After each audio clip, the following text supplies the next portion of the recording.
Salve, salve quebrada, suavidade!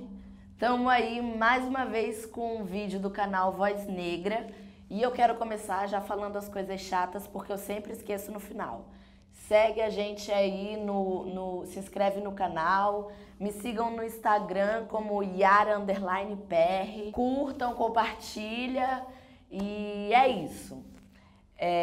Vamos falar hoje de dois assuntos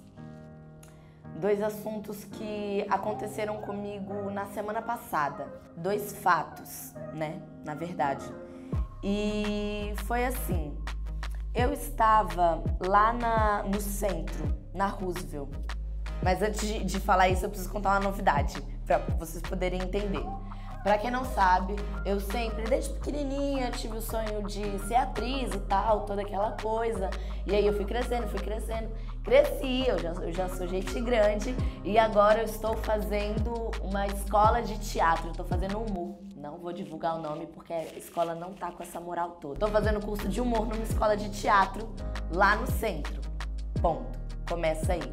Eu estava lá no centro, esperando o meu horário de entrar na sala como boa aluna que sou, com uns colegas, né? E a gente estava lá sentado numa rodinha. E aí chegou uma mulher que é moradora de rua e eu, como boa aluna que sou, tava lá na frente da escola esperando a hora de dar aula, né? De entrar na aula, junto com os colegas lá numa rodinha. E aí chegou uma mulher que ela é usuária de crack e ela sempre fica por lá, pela rua da escola. Sempre vejo ela lá. Mas dessa vez ela sentou do meu lado, chegou ali na roda e sentou do meu lado, assim. E aí, na hora que ela sentou do meu lado, todo mundo ficou assim, né? Inclusive eu, sem saber o que ia acontecer, porque a gente nunca sabe o que pode acontecer quando uma pessoa dessa chega do nosso lado. E aí ela começou a falar comigo, me chamando de mãe, assim. Mãe, o que você tá fazendo? Isso é maconha? Isso é maconha? Aí eu, não, é tabaco orgânico, não sei o quê. Mas ela, numa energia, sabe, tão pesada e tudo ali ficou tão tenso. Foi uma sensação horrível e uma coisa de medo, nojo dela, porque ela tava suja, tava fedida e tava com várias crecas, sabe? Coisa bem nojenta. E a gente sente nojo. E eu não me senti bem por estar sentindo aquilo por aquela mulher, sabe? E ela falando que ela foi na biqueira comprar crack e aí o cara quis matar ela e não sei o quê. E ela ainda levou o meu bique. Roubou o meu bique. Pois é. E eu tô falando dessa mulher pra dar um conselho pra vocês, jovens, não se metam em drogas. A Proerj resolveu nos patrocinar, então agora eu estou... Brincadeira, gente. Não é isso, não é essa a mensagem do vídeo. Eu tô falando dessa mulher porque ela me atentou para uma coisa. A gente sempre esquece essas pessoas, né, que estão aí na rua. Muitas vezes os moradores de rua não são drogados, viu, gente? A gente sempre, quando vê um morador de rua, acha que é nóia. E nem sempre é isso. Mas tem essas pessoas que estão aí na rua jogadas pelas drogas e estão largadas ao Deus dará e Deus não dá, entende? E eu tô falando isso não pra gente salvar o mundo e fazer casas de recuperação, porque isso já existe, isso já está em produção e isso não é a solução. Na verdade, eu não sei qual é a solução e eu não vim trazer uma solução para essas pessoas ou para a família dessas pessoas. Eu vim, com esse vídeo, fazer com que a gente abra os olhos e enxergue essas pessoas. Porque muitas vezes a gente passa por elas na rua e não a enxergam, sabe? Uma vez eu tava andando com uma galera e eu vi um monte de coisa assim na minha frente, eu quase tropecei. Só que quando eu ia tropeçar, eu vi que era um mendigo, assim, enrolado naqueles cobertor, e em volta aquele monte de lixo de reciclagem, sabe, que eles pegam. E aí eu falei, nossa, quase tropecei ali no mendigo, eu achei que era um monte de lixo. Aí na hora que eu falei isso, eu me dei conta do que eu disse, sabe? Eu achei que uma pessoa era um monte de lixo. Vocês entendem o olhar que eu tô querendo dizer? a gente não olha para essas pessoas. Eu naquela hora eu senti tanto nojo daquela mulher. E depois eu fiquei, caralho, eu não posso sentir isso por uma pessoa. Mas é inconsciente, quando eu vejo eu sinto. Quando eu vejo eu vi um monte de lixo. Quando eu vejo eu vi o Thiago ali falando, o microfone, não sei o quê. Desculpa, Ti. Quando eu vejo, meus olhos já viram um monte de lixo e é uma pessoa. Entende, gente? É realmente cruel, mas é a natureza do ser humano. E o outro assunto, no mesmo dia, um pouco mais tarde, a gente foi fazer uma coisa lá na Roosevelt e depois na praça mesmo.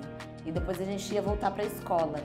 E aí a gente fez tudo e quando a gente estava voltando, a gente viu uma cena.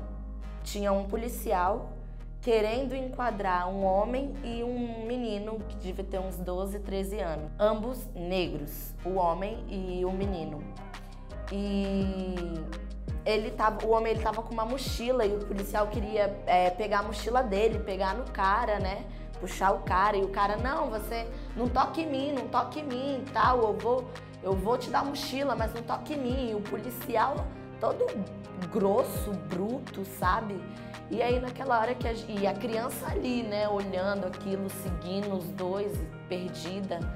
E aí, na mesma hora que a gente viu aquilo, eu e mais uns neguinhos, uns gato pingado de neguinho que tem lá na escola, a gente parou e ficou olhando aquela situação. Eu tô querendo contar essa situação não para dar visão à quantidade de pessoas negras que são enquadradas, que são mortas comparadas às brancas.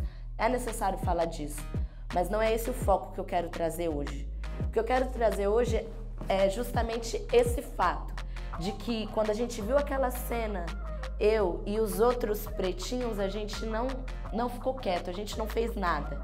A gente simplesmente parou ali, pertinho da situação e ficamos olhando, sabe, bem assim pro olho do policial, olhando pro neguinho ali naquela situação. E foi assim, várias pessoas, sabe?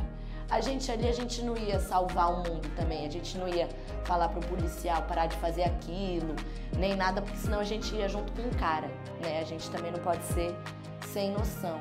Mas só o fato da gente ter parado todo mundo junto, ter ficado olhando aquela situação e não ter arredado o pé dali, enquanto o policial acabou levando o cara pra dentro do posto policial, porque o cara tava falando alto com o policial e blá blá blá. Mas se a gente simplesmente tivesse ido embora e tivesse dado as costas para aquela situação, a gente estaria concordando. Mas naquele momento a gente parou e fez ali uma força, um apoio moral, digamos assim. Um apoio moral, mas que faz toda a diferença. E é o que muitas vezes eu sinto falta em meio a essa luta da negritude e em meio a todas as outras também. A união, sabe? A você olhar uma situação e se impor de alguma maneira. Não sei qual vai ser a maneira, mas que você se imponha de alguma maneira. Que você assuma a sua luta pra si, sabe? E se una com as pessoas que estão do seu lado, os outros pretinhos, naquela situação, no caso. Entende, galera? Eu queria só compartilhar essas duas situações da moça ali drogada, que nóia, que levou meu bique e que a gente esquece, a gente acha que não é ninguém, que já estão mortas, são zumbis na rua, porque às vezes parece. Pra gente se atentar a isso, sabe? E se atentar à nossa união, quanto pessoas militantes, quanto pessoas que assumem uma guerra pra si. Não sei qual é a sua guerra, mas você tem uma. Se não tem, busca ter uma, que é bom ter uma luta pra levar, né, uma causa pra defender. É isso, galera. Tamo junto. Fechou. Curtem, compartilha e blá, blá, blá. Beijo.